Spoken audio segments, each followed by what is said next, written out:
Hi guys, today we're going to have a presentation on guashas and its influence around the globe. Happy belated AAPI month. I was supposed to post this 2 months ago, but here I am. Let's talk about the Silk Road. The history of Chinese migration is ancient. It began with the opening of the maritime Silk Road over 2,000 years ago, with immigrants moving mainly to Southeast Asia. By the early 15th century, several Chinatowns, each hosting thousands of overseas Chinese, were established in Sumatra and Java. Today's is known as Indonesia. Oh, you look Chinese. Ni hao. Just kidding. So, by the beginning of the 17th century, there were about 100,000 overseas Chinese in Southeast Asia. That's why we look the way we look.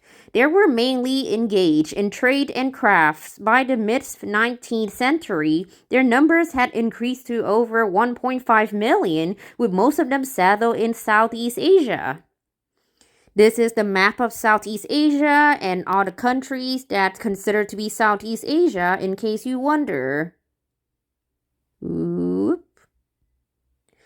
Guasha is more than a trend. It's affordable healthcare for some of us. Common modalities include natural products, acupuncture, chiropractic, and osteopathy. According to a national survey in China in 2009, the number of traditional Chinese medicine visits account for 18% of all medical visits to surveyed institutions.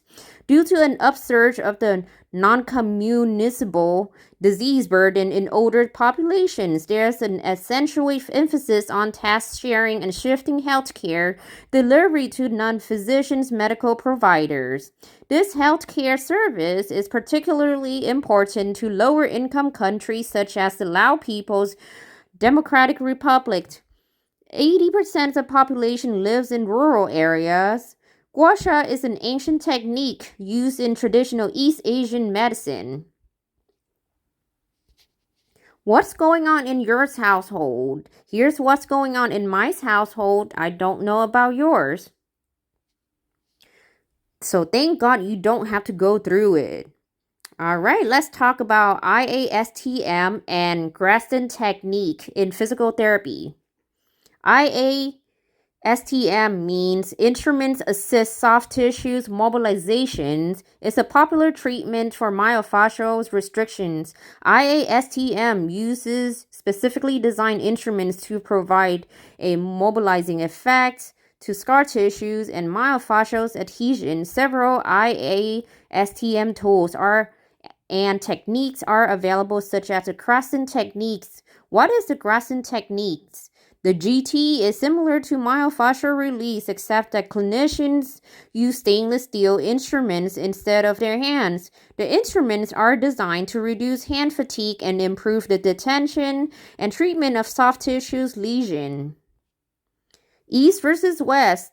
The universal principle of medicine found in all cultures is that opposing forces provide the energy that flows through networks in an organism, which fuels life.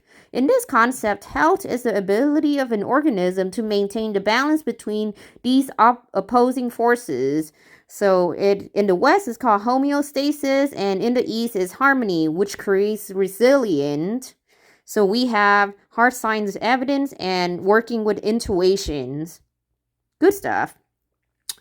So if you have ever seen on Instagram and TikToks, there's a lot of facial guashas, or we call that buccal massage. And we worked on these myofascial release techniques, right? Here's how it looks like of a anatomy drawing of the face. Thank you for listening. The end.